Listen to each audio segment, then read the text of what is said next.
क्या कभी आपके दिमाग में ये सवाल आया है कि मतलब हम एक ही देश में रहते हैं, लेकिन कभी-कभी एक राज्य से दूसरे राज्य में काम के तलाश में जाना एकदम एक इंटरनेशनल बॉर्डर पार करने जैसा क्यों लगने लगता है? हाँ, ये तो बहुत ही आम बात हो गई आजकल। मतलब हमारा संविधान तो कहता है कि हम सब भारतीय हैं, है ना? बिल्कुल। और ये भी कि हम देश के किसी भी कोने में जाके बस सकते हैं।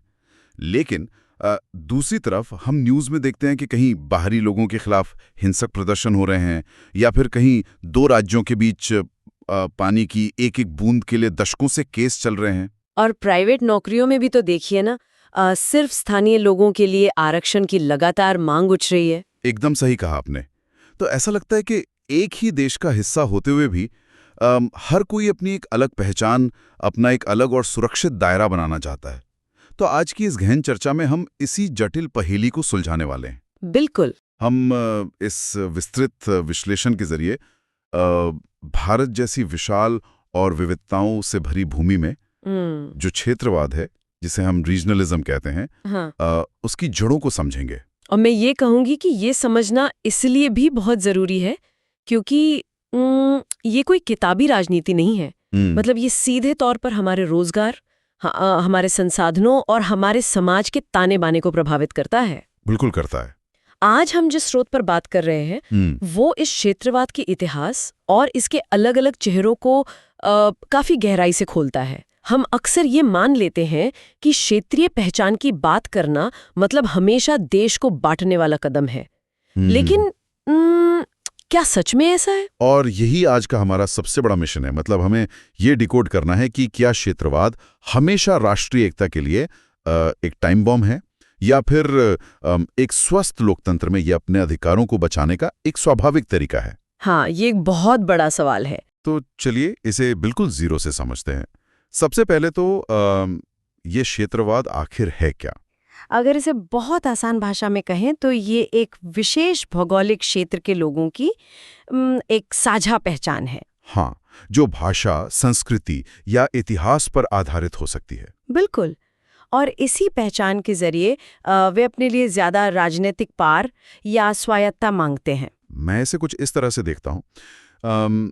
इसे एक बहुत बड़े संयुक्त परिवार की तरह सोचिए। अच्छा, एक जॉइंट फैमिली की तरह? हाँ, मतलब परिवार बहुत विशाल है, सब एक ही छत के नीचे रहते हैं और एक ही सरनेम लगाते हैं। जब तक सब कुछ ठीक चल रहा है, राशन भरपूर है, और तब तक सब अपने अपने कमरों में खुश हैं। बिल्कुल, सब अपनी दुनिया में मस्त हैं। और हर कोई चाहता है कि उसके कमरे का रंग कैसा हो, वहाँ के नियम क्या हो, ये वो खुद तय करे। यहाँ तक तो बात ठीक है, लेकिन अचानक अगर महीने का बजट कम हो जाए या किचन में खाना कम पड़ने लगे तो क्या होगा? सबसे पहले हर कोई ये सोचेगा कि मेरे बच्चों को पहले खाना मिले। एग्जैक्टली। यही वो असुरक्षा है जो परिवार के सदस्यों को एक दूसरे के खिलाफ कर देती है। बहुत ही सटीक उदाहरण दिया आपने। और अगर हम इस विश्लेषण के ऐतिहासिक परिप्रेक्ष्य को देखें तो पाएंगे कि ये असुरक्षा कोई आज की पैदावार नहीं है। तो क्या ये अंग्रेजों के समय से है? बिल्कुल, ब्रिटिश शासनकाल में इस अलग कमरे की मांग को बहुत ही सुनियोजित तरीके से एक हथियार के रूप में इस्तेमाल किया गया था। अंग्रेजों की जो फूट डालो और राज करो की नीति थी, वो सिर्फ हिंदू मुस्लिम तक सीमित नहीं थी। अच्छा, मतलब उन्होंने एक क्षेत्रीय स्तर पर भी लोगों को बांटा।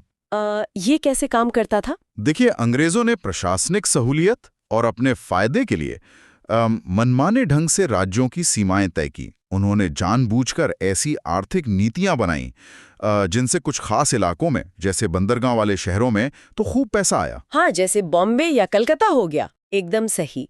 लेकिन अंदरूनी और दूर दराज के इलाकों को पूरी तरह से अनदेखा कर दिया गया। तो जब एक ही देश में कुछ लोग तेजी से अमीर हो रहे हों और बाकी लोग गरीबी में धंस रहे हों, तो असंतोष तो पैदा होगा ही ना। मतलब उन्होंने एक तरह से असमानता का बीज बहुत पहले ही बो दिया था। इस स्रोत में कुछ बहुत ही दिलचस्प स्वतंत्रता पूर्व के आंदोलनों का भी जिक्र है जो इसी असंतोष से उपजे थे। हाँ, जैसे कि पाकिस्तान आंदोलन। बिल्कुल, वो तो सबसे चरम उदाहरण था जहां एक अलग धार्मिक और क्षेत्रीय पहचान ने सीधे एक नए देश की मांग कर डाली, जिसका अंजाम 1947 का विभाजन था। लेकिन सिर्फ धर्म ही नहीं, भाषा और संस्कृति भी बहुत बड़ा कारण रही है। जैसे कि दक्षिण भारत का द्रविड़ आंदोलन। हाँ, जो 20वीं सदी की शुरुआत में उभरा था। ये मुख्य रूप से उत्तर भारतीय और हिंदी के वर्चस्व के खिलाफ एक गहरी सांस्कृतिक असुरक्षा से पैदा हुआ था। और इसी ने बाद में तमिलनाडु की राजनीति की पूरी नींव रखी। बिल्कुल।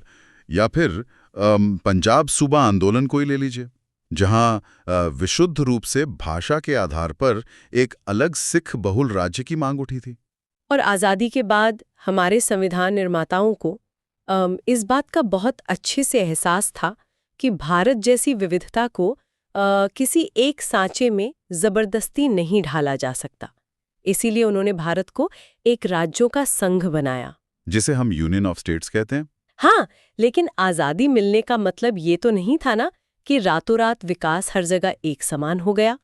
इसीलिए क्षेत्रवाद खत्म नहीं हुआ, बल्कि इसने समय के साथ अपने रूप बदल लिए। तो अगर हम आज के परिदृश्य को देखें तो स्रोत के अनुसार इस समस्या की मुख्य रूप से 3 अलग-अलग लेयर्स या स्तर हैं। चलिए एक एक करके इन्हें डिकोड करते हैं।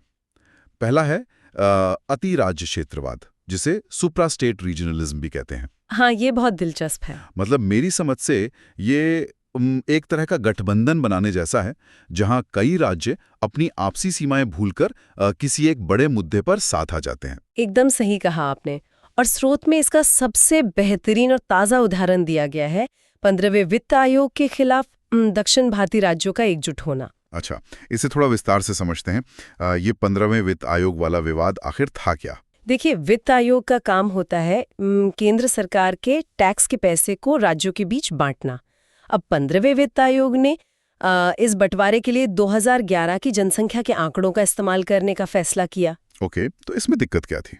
पेंच यहाँ फंसा कि दक्षिण के राज्यों ने, जैसे केरला, तमिलनाडु, कर्नाटक, इन्होंने पिछले कुछ दशकों में परिवार नियोजन और जनसंख्या नियंत्रण में बहुत अच्छा काम किया था। हाँ, उनकी पॉपुलेशन ग्रोथ रेट काफी कम है। बिल्कुल।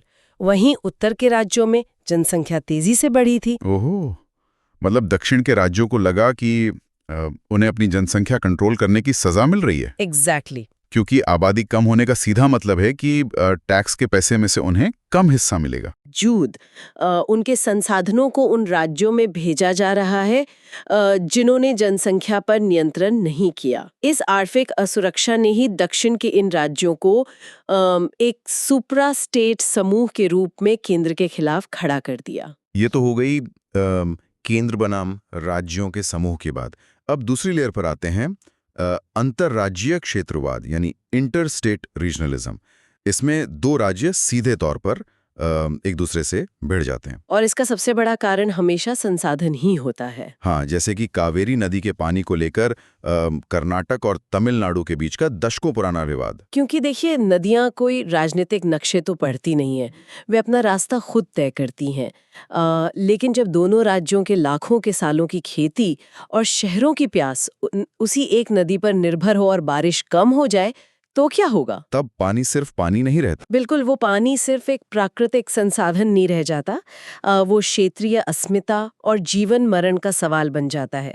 इसी स्रोत में महाराष्ट्र और कर्नाटक के बीच बेलगाम शहर को लेकर जो सीमा विवाद है, उसका भी जिक्र है, जो भाषा और भूगोल का एक बहुत ही जटिल कॉकटेल है।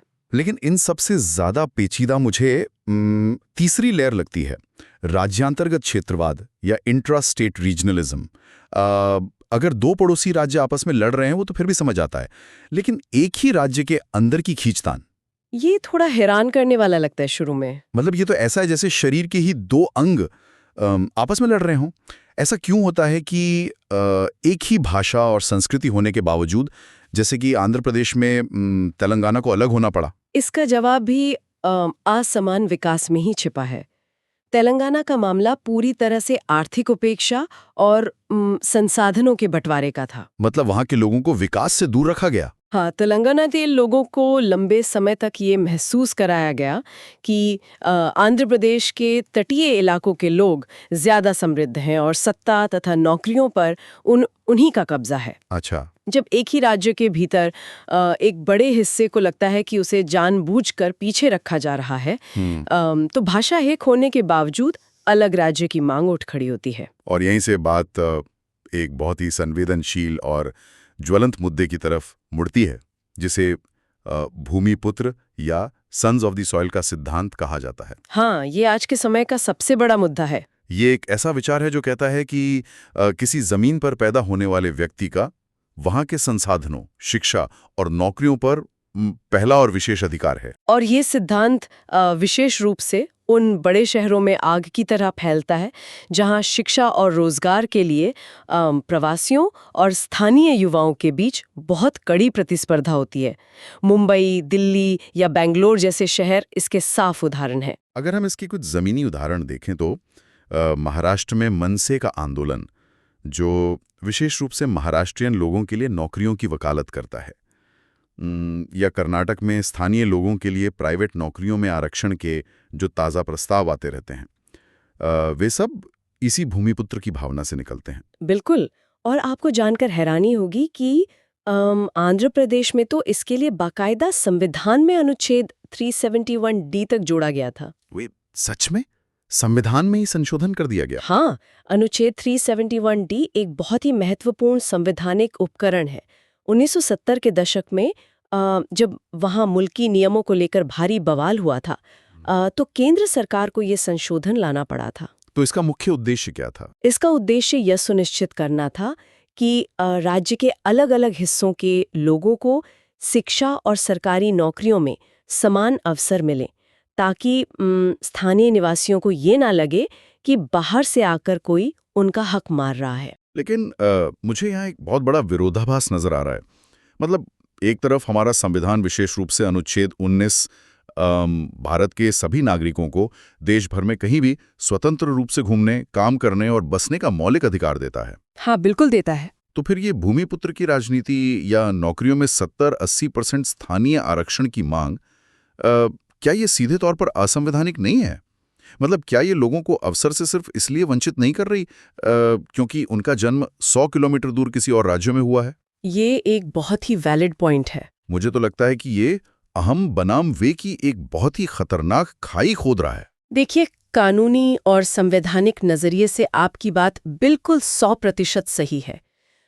आलोचक और कई न्यायविद भी यही तर्क देते हैं कि ये सिद्धांत भारत के राष्ट्रीय एकीकरण के विचार के बिल्कुल खिलाफ है। तो फिर ये इतना लोकप्रिय क्यों है? क्योंकि हमें जमीनी हकीकत के उस दर्द को भी समझना होगा जो इस मांग को जन्म देता है। भूमिपुत्र की भावना अचानक हवा में पैदा नहीं होती। तो इसके पीछे का असली इंजन क्या है फिर? इसका सबसे बड़ा इंजन है हमारी अर्थव्यवस्था का वो हिस्सा जो पर्याप्त नौकरियां पैदा नहीं कर पा रहा है। जब देश के कुछ हिस्सों में विकास पूरी तरह रुक जाता है, तो वहाँ के लोग बेहतर जिंदगी की तलाश में विकसित राज्यों की ओर पलायन करते हैं। हाँ, माइग्रेशन तो हो गई। उस विकसित राज्य में पहले से ही लाखों स्थानीय युवा नौकरी की लाइन में खड़े हैं। जब बाहर से लोग आते हैं और कम पैसों में काम करने को तैयार हो जाते हैं, तो क्या होता है? तो अर्थव्यवस्था का दबाव सीधा स्थानीय युवाओं पर पड़ता है। बिल्कुल, ये बढ़ती हुई आकांक्षा और सीमित संसाधनों का एक बहुत ही विस्फोटक मिश्रण है। और जब इस आर्थिक असुरक्षा को भाषा और संस्कृति का तड़का लग जाता है ना, तो ये बहुत तेजी से एक राजनीतिक आंदोलन बन जाता है, जो इतिहास में दर्ज हो गए। हाँ, स्रोत में कई महत्वपूर्ण आंदोलनों का जिक्र है। बिल्कुल, कुछ आंदोलन शांतिपूर्ण रहे, जैसे असम आंदोलन जो 1979 से 1985 तक चला। ये मूल रूप से अवैध अप्रवासियों के खिलाफ था, क्योंकि वहाँ के स्वदेशी लोगों को डर था कि बाहर से आने वाले लोग जनसांख्यिकी यानी कि डेमोग्राफिक्स बदल देंगे और स्थानीय लोग अपने ही घर में अल्पसंख्यक हो जाएंगे। और इसी तरह बोडोलैंड और गोरखालैंड की मांगे भी थी, जहां विशिष्ट समुदायों ने अपने लिए स्वायत्तता चाहिए। लेकिन जब इन क्षेत्रीय मांगों और आर्थिक दर्दों को लंबे समय तक अनसुना कर दिया जाता है, तो परिणाम बहुत हिंसक भी हो सकते हैं। बिल्कुल। 1980 के दशक में पंजाब का खालिस्तान आंदोलन इसका एक बहुत ही दर्दनाक उदाहरण है। हाँ, एक धार्मिक और क्षेत्रीय पहचान का अतिवाद किस तरह आतंकवाद में बदल सकता है, ये हमने वहां देखा। और इसी तरह उत्तर पूर्व में ना नागालैंड का विद्रोह, जहां ग्रेटर नागालैंड की मांग को लेकर दशकों तक एक सशस्त्र संघर्ष चला। लेकिन ऐसा नहीं है कि इसका कोई समाधान नहीं है। इतिहास में हमारे पास मिजो शांति समझौता 1986 जैसी शानदार सफलता की कहानियां भी हैं। हाँ, वो एक बहुत ही ऐतिहासिक कदम था। और ये जानना बहुत दिलचस्प है कि कैसे ये समझौता सफल हुआ। सरकार ने सिर्फ बंदूकों से विद्रोह को नहीं दबाया, बल्कि विद्रोहियों को राजनीतिक मुख्यधारा में शामिल किया, उन्हें चुनाव लड़ने का मौका दिया और स्वायत्तता दी। एग्जैक्टली। इस एक फैसले ने सबसे हिंसक आंदोलनों में से एक को शांत कर दिया और आज मिजोरम भारत के सबसे शांतिपूर्ण राज्यों में से एक है। और मिजोरम का यही उदाहरण हमें इस चर्चा के सबसे महत्वपूर्ण सवाल की ओर ले जाता है। सवाल ये कि क्या क्षेत्रवाद देश के लिए हमेशा एक श्राप ही है? अगर हम इस पूरे विश्लेषण को तौलें तो क्या कुछ सकारात्मक भी निकल कर आता है इसमें से? बिल्कुल आता है। स्रोत के अनुसार कई विद्वानों का मानना है कि अगर क्षेत्रवाद लोकतांत्रिक सीमाओं के भीतर रहे तो ये दरअसल भारत के फेडरलिज्म यानी संघीय ढांचे को बहुत मजबूत करता है। अच्छा, वो कैसे? मुझे तो ये हमेशा देश को बांटने की बात लगती थी। नहीं, ये बांटने की नहीं, बल्कि सत्ता को लोगों के करीब ले जाने की बात है। उदाहरण के लिए, जब लंबे संघर्ष के बाद बिहार से अलग होकर झारखंड बना या उत्तर प्रदेश से अलग होकर उत्तराखंड बना, तो क्या हुआ? वहाँ काफी विकास हुआ शायद। हाँ, जो इलाके दशकों से राजधानियों से दूर होने के कारण विकास से बिल्कुल अछूते थे, वहां अचानक तेजी से सड़कें बनने लगी, स्कूल खुलने लगे, क्योंकि अब नीतियां उन लोगों द्वारा बनाई जा रही थीं जो वहां की जमीनी हकीकत को समझते थे। ये एक बहुत ही मजबूत तर्क है। इसके अलावा क्षेत्रवाद ने लोकतांत्रिक बहुलवाद को भी बढ़ावा दिया है। बिल्कुल, डेमोक्रेटिक प्लूरलिज्म। हाँ, आज जब केंद्र में गठबंधन सरकारें बनती हैं तो उसमें क्षेत्रीय दलों की भूमिका बहुत अहम होती है। बिल्कुल। इसका सीधा सा मतलब है कि दिल्ली के सत्ता के गलियारों में अब उन छोटे राज्यों और समुदायों की आवाज भी गूंजती है जिन्हें शायद कोई बड़ी राष्ट्रीय पार्टी कभी इतनी तवज्जो ना देती। और मैं ये भी कहूंगी कि ये सांस्कृतिक विविधता का भी सबसे बड़ा रक्षक है। 1967 का गोवा ओपिनियन पोल इसका एक बहुत ही बेहतरीन उदाहरण है। वो क्या था गोवा ओपिनियन पोल? आजादी के बाद ये बहस छिड़ी कि क्या गोवा को महाराष्ट्र में मिला दिया जाए, लेकिन वहाँ एक जनमत संग्रह हुआ और गोवा के लोगों ने अपनी पुर्तगाली और कोंकणी सांस्कृतिक विरासत को बचाने के लिए अलग रहने का फैसला किया। अरे वाह! हाँ, ये क्षेत्रवाद का ही एक सुंदर और सकारात्मक रूप था। लेकिन सिक्के का दूसरा पहलू बहुत ही डरावना है। नकारात्मक क्षेत्रवाद देश के विकास में बहुत बड़ा रोड़ा है। जब राज्य नदियों के पानी के लिए लड़ते हैं तो करोड़ों रुपए की सिंचाई परियोजनाएं दशकों तक लटकी रह जाती हैं। बिल्कुल, और किसानों का भारी नुकसान होता है। और सबसे भयानक रूप को तब सामने आता है जब ये सामाजिक निखंडन और चरमपंथ में बदल जाता है। बड़ीपुर का ताजा उदाहरण हमारे सामने है, जहां कोकी और मैतेई समुदायों के बीच जमीन पहचान और अधिकारों को लेकर जो टकराव हुआ उसने पूरे राज्य को हिंसा की आग में धकेल दिया। हाँ, वो बहुत ही दुखद स्थिति है। जब क्षेत्रवाद भूमिपुत्र की आड़ में घृणा और अलगाववाद का रूप ले लेता है ना, तो अनेकता में एकता का नारा बिल्कुल खोखला लगने लगता है। इसीलिए हमें राष्ट्रवाद और क्षेत्रवाद के बीच के फर्क को बहुत स्पष्ट रूप से समझना होगा। राष्ट्रवाद का फोकस उस साझा इतिहास और साझा भविष्य पर होता है जो कश्मीर से कन्याकुमारी तक हम सबको जोड़ता है। और क्षेत्रवाद? जबकि क्षेत्रवाद का दायरा एक छोटे भौगोल और विशिष्ट पहचान तक सिमटा होता है। एक संतुलित लोकतंत्र में इन दोनों का सहअस्तित्व बहुत जरूरी है। तो ये संतुलन बनता कैसे है? मतलब जब हालात इतने तनावपूर्ण हो सकते हैं तो वो कौन से शॉक एब्जॉर्बर हैं जो इस विशाल देश को बिखरने से रोकते हैं? इसका सीधा सा जवाब है हमारे संविधान का दूरदर्शी ढांचा। संविधान की 5वीं और 6ठी अनुसूची इसका सबसे बेहतरीन उदाहरण है। अच्छा, वो कैसे काम करती हैं? ये अनुसूचियां विशिष्ट आदिवासी और पहाड़ी क्षेत्रों को भारी स्वायत्तता देती हैं। वे अपनी जमीन, अपने वन संसाधनों और अपनी स्थानीय अदालतों का प्रबंधन खुद कर सकते हैं। इसने कई आदिवासी समुदायों को मुख्यधारा से कटने से बचाया है। ये तो बहुत ही पावरफुल टूल है।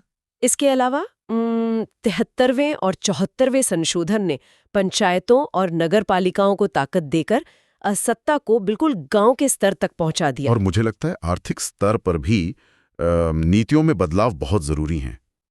इस विश्लेषण में एक बहुत ही आंखें खोलने वाली बात सामने आई। माल ढुलाई समानीकरण नीति, जिसे फ्रेट इक्वलाइजेशन पॉलिसी भी कहते हैं। मुझे ये बात बहुत गहरी लगी। हाँ, इस नीति ने वास्तव में भारत के आर्थिक भूगोल को पूरी तरह से बदल के रख दिया था। इसे थोड़ा और गहराई से समझते हैं। सोचिए, अगर सरकार कहे कि कोयला या लोहा देश के किसी भी कोने में एक ही कीमत पर मिलेगा, चाहे वो खदान के बिल्कुल पास हो या हजारों किलोमीटर दूर। सुनने में तो ये बहुत अच्छा और समानता वाला विचार लगता है ना? शुरुआत में तो सबको ऐसा ही लगा था। लेकिन इसकी वजह से बिहार, उड़ीसा और पश्चिम बंगाल जैसे राज्यों का जो सबसे बड़ा फायदा था, उनके विशाल प्राकृतिक संसाधन, वो पूरी तरह से बेकार हो गया। बिल्कुल, खदान पास होने का कोई फायदा ही नहीं बचा। एग्जैक्टली। कंपनियों ने खदानों के पास फैक्ट्रियां लगाने के बजाय दूर दराज के उन शहरों में फैक्ट्रियां लगाईं जहां पहले से अच्छी सड़कें और बाजार थे। इस एक नीति ने पूर्वी भारत को औद्योगिकरण की दौड़ में दशकों पीछे धकेल दिया। और वहां से भारी पलायन शुरू हुआ। हाँ, और जब तक इस नीति को हटाया गया तब तक काफी नुकसान हो चुका था। इसलिए आज नीतियां ऐसी बन रही हैं जो इस असंतुलन को पाट सकें। जैसे कि कुछ राज्यों को स्पेशल स्टेटस देना। बिल्कुल, कमजोर राज्यों को विशेष श्रेणी का दर्जा देना, या आकांक्षी जिला कार्यक्रम चलाना, या फिर मनरेगा के जरिए गांव में ही रोजगार पैदा करना, ताकि लोगों को मजबूरी में अपना घर छोड़कर बड़े शहरों की झुग्गियों में ना जाना पड़े। नीति आयोग और अंतर्राज्यीय परिषद जैसी संस्थाएं भी तो यही काम कर रही हैं, राज्यों को एक मेज पर लाकर बातचीत कराना। तो अगर हम आज की इस पूरी चर्चा के धागों को एक साथ समेटें, तो बात यहाँ आकर टिकती है कि क्षेत्रवाद अनिवार्य रूप से कोई बुरी चीज या देशद्रोह नहीं है। बिल्कुल नहीं। यदि ये हमारे लोकतांत्रिक ढांचे के भीतर रहता है, और यदि ये पिछड़े इलाकों के विकास और हमारी अनूठी सांस्कृतिक विविधता का जश्न मनाने का जरिया बनता है, तो ये देश को मजबूती करता है। सही कहा। लेकिन अगर यही पहचान की राजनीति उग्रवाद, संसाधनों की स्वार्थी लूट या हम बनाम वे की घृणा में बदल जाए, तो ये हमारे राष्ट्रीय ताने बाने के लिए सबसे बड़ा खतरा बन जाती है। ये एक बहुत ही संतुलित और बेहतरीन निष्कर्ष है। क्षेत्रीय आवाज़ों को दबाया नहीं जा सकता। उन्हें सुनना और मुख्य धारा में शामिल करना ही एकमात्र रास्ता है। लेकिन इस चर्चा को ख़त्म करने से पहले मैं आज के दौर की एक ऐसी हकीकत की तरफ ध्यान खींचना चाहती हूँ जो शायद भविष्य में क्षेत्रवाद का सबसे भयंकर रूप तय करे भी। अच्छा, वो क्या है? हमने आज देखा कि कैसे सिर्फ नौकरियां और संसाधन कम होने से भूमिपुत्र की भावनाएं भड़कती हैं। अब जरा भविष्य की ओर देखिए। आने वाले दशकों में क्लाइमेट चेंज यानी जलवायु परिवर्तन कोई थ्योरी नहीं, बल्कि एक डरावनी सच्चाई होगा। हाँ, इसके असर तो अभी से दिखने लगे हैं। बिल्कुल, जब समुद्र का जलस्तर बढ़ने से तटीय इलाके डूबेंगे, या लगातार सूखे और बेमौसम बारिश के कारण भारत के कृषि प्रधान क्षेत्रों में खेती पूरी तरह बर्बाद हो जाएगी, तब क्या होगा? तब तो लोग वहां से भागेंगे ही। हाँ, तब बड़े पैमाने पर लोगों का क्लाइमेट माइग्रेशन शुरू होगा, आंतरिक पलायन। करोड़ों लोग अचानक से सुरक्षित राज्यों और शहरों की ओर भागेंगे। बाप रे, ये तो मतलब बहुत ही डरावना मंजर है। तो सवाल ये है कि क्या हमारा ये संघीय ढांचा, क्या हमारी पंचायतें और सरकारें, और क्या हमारी एक राष्ट्र की भावना इस अचानक आए जनसांख्यिकीय बदलाव और पानी जमीन की इस नई जंग को संभाल पाएगी? ये तो सोचने वाली बात है। जब बात सीधे तौर पर अस्तित्व पर आएगी, तब क्या हमारा समाज भविष्य के इस बिल्कुल नए प्रकार के क्लाइमेट प्रेरित क्षेत्रवाद के लिए तैयार है? ये सवाल वाकई उस एक्सरे मशीन की तरह है, जो न सिर्फ आज की टूटी हुई हड्डी दिखा रहा है, बल्कि कल के उस डर और असुरक्षा को भी सामने ला रहा है, जिस पर शायद हम बात ही नहीं करना चाहते। बिल्कुल, कोई इस पर सोचना नहीं चाहता। जब जमीन सिकुड़ेगी और पानी कम होगा, तब देखना होगा कि हमारी अनेकता में एकता की जड़ें कितनी गहरी हैं। ये एक ऐसा विचार है जो हम सभी को बेचैन करने के लिए काफी है। आज की इस गहन चर्चा में हमारे साथ जुड़ने के लिए धन्यवाद। इस सवाल पर आप लोग जरूर विचार कीजिएगा।